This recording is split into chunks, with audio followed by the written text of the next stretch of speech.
ప్రతి స్కూల్లో టీచర్లు ప్రేయర్ తర్వాత కొంతమంది విద్యార్థులను పక్కన నిలబెడుతున్నారు.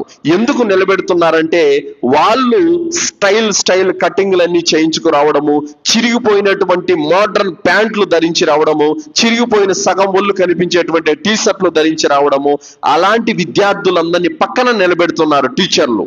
మీరు రేపటి నుంచి ఇలా రావద్దు, కటింగ్ సరిగా చేయించుకొని రాండి, పద్ధతిగా దుస్తులు సరైనటువంటి పద్ధతిగా వేసుకో రాండి అని చెబితే కూడా, ఎంత చెప్పినప్పుడు కూడా, ఏ విధంగా చెప్పినప్పుడు కూడా వాళ్ళల్లో రవ్వంత కూడా మార్పు రావడం లేదు కదా. పైగా ఈ విధమైనటువంటి కటింగ్ నీకు ఎవరు చేయించినారన్నా కూడా మా నాన్న చేయించాడు, మా అమ్మ చేయించింది అన్నటువంటి సమాధానాలు వస్తున్నాయి. ఇది మరింత దారుణమైనటువంటి పరిస్థితి. సోదరులారా, నేడు ముస్లిం యొక్క కుర్రాలలో కూడా చాలా మందికి నమాజుకు వచ్చే వాళ్ళలో మనం చూస్తా ఉన్నాం. సోదరులారా, అల్లా వారికి హిదాయత్ ఇవ్వుగాక. ఎంతో మంది పండితులు ప్రసంగాల్లో కూడా చెప్పారు, కొన్ని వెంట్రుకలు కటింగ్ చేయించుకోవడం, కొన్ని వెంట్రుకలు పొడుగ్గా వదిలిపెట్టేసడము, చుట్టూ గుండు కొట్టించుకోవడం, మధ్యలో కొన్ని వదిలిపెట్టేయడము, ఇంకా గీతలు కనుబొమ్మలు కత్తిరించుకోవడము, ఇవన్నీ కూడా పిచ్చి పిచ్చి వెకిలి చేష్టలు, ఇవన్నీ కూడా శైతాను యొక్క చేష్టలు. సోదరులారా, ఇది ఏ విధమైనటువంటి పద్ధతి అంటే అజ్ఞానులు చేసుకునేటువంటి పద్ధతులు. సోదరులారా, బుఖారీ, ముస్లిం, రియాజు సాలిహిన్ 1640వ హదీసులో ఇబ్నే ఉమర్ రదియల్లాహు అన్హు వారు ఉల్లేఖిస్తున్నారు, ప్రవక్త సల్లల్లాహు అలైహి వసల్లం వారు తెలియజేశారు, కజా అంటే కొన్ని వెంట్రుకలు కత్తిరించి కొన్ని వెంట్రుకలు వదిలిపెట్టేయడాన్ని ప్రవక్త ముహమ్మద్ సల్లల్లాహు అలైహి వసల్లం వారు నిషేధించారు. ఏం చేశారు? కొన్ని వెంట్రుకలు కత్తిరించి కొన్ని వెంట్రుకలు పొడుగ్గా వదిలిపెట్టడాన్ని ప్రవక్త సల్లల్లాహు అలైహి వసల్లం వారు నిషేధించారు. పూర్వము అగ్ని పూజారులు ఏ విధమైనటువంటి క్షవరం చేయించుకునే వాళ్ళు తెలుసా? చుట్టూ గుండు గీయించుకొని మధ్యలో ఒక పిలక మాత్రం వదిలిపెట్టుకునే వాళ్ళు. దీన్ని ప్రవక్త సల్లల్లాహు అలైహి వసల్లం వారు నిషేధించారు. కానీ నేడు యువత కూడా చుట్టూ గుండు కొట్టించుకొని పైన మాత్రం పెద్ద కొప్పుగా పెట్టుకుంటున్నారు. ఇది నీచమైనటువంటి ఒక శైతాను చేష్ట. సోదరులారా, ఇలాంటి వాటికి ముస్లిం యువతే కాదు, ఏ యువత కూడా ఇలాంటి వాటికి దూరంగా ఉండాలి. ఎందుకంటే ప్రవక్త సల్లల్లాహు అలైహి వసల్లం వారు నిషేధించి ఉన్నారు. అలాగే సునన్ అబూ దావుద్, ప్రవక్త సల్లల్లాహు అలైహి వసల్లం వారు ఒక అబ్బాయిని చూశారు.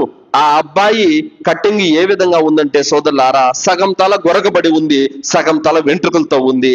ఆ అబ్బాయిని చూసి మందలించారు, నువ్వు ఇలా కటింగ్ చేయించుకోకు, కటింగ్ చేయించుకుంటే కనుక నువ్వు పూర్తిగా కటింగ్ చేయించుకో, లేదంటే తలంతా సమానంగా కటింగ్ చేయించుకో, అంతేగాని కొన్ని వెంట్రుకలు వదిలి కొన్ని వెంట్రుకలు గొరిగించుకోవడం లాంటివి చెయ్యొద్దు అని ప్రవక్త సల్లల్లాహు అలైహి వసల్లం వారు వారించారు. మరి అల్లాహ్ సుబ్హానహు వ తఆలా ఏమంటున్నాడు?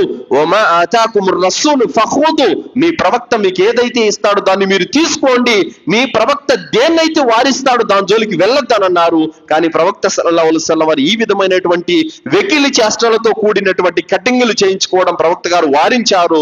కానీ నేడు ముస్లిం సమాజము ఈ విధమైనటువంటి వెకిలి చేష్టల యొక్క కటింగ్లు చేయించడమే కాకుండా, మా అబ్బాయి ముద్దుగా ఉన్నాడు చూడండి అని చెప్పి సిగ్గు ఎగ్గు లేకుండా నలుగురికి చూపించుకొని మురిసిపోయే తల్లిదండ్రులు కూడా ఉన్నారు. సోదరులారా, ఇమాం సాబ్ ఒక పక్క చెబుతూ ఉంటాడు, ఈ విధమైనటువంటి కటింగ్లు చేయించుకోవద్దునైనా పద్ధతి కాదని చెప్పేసి.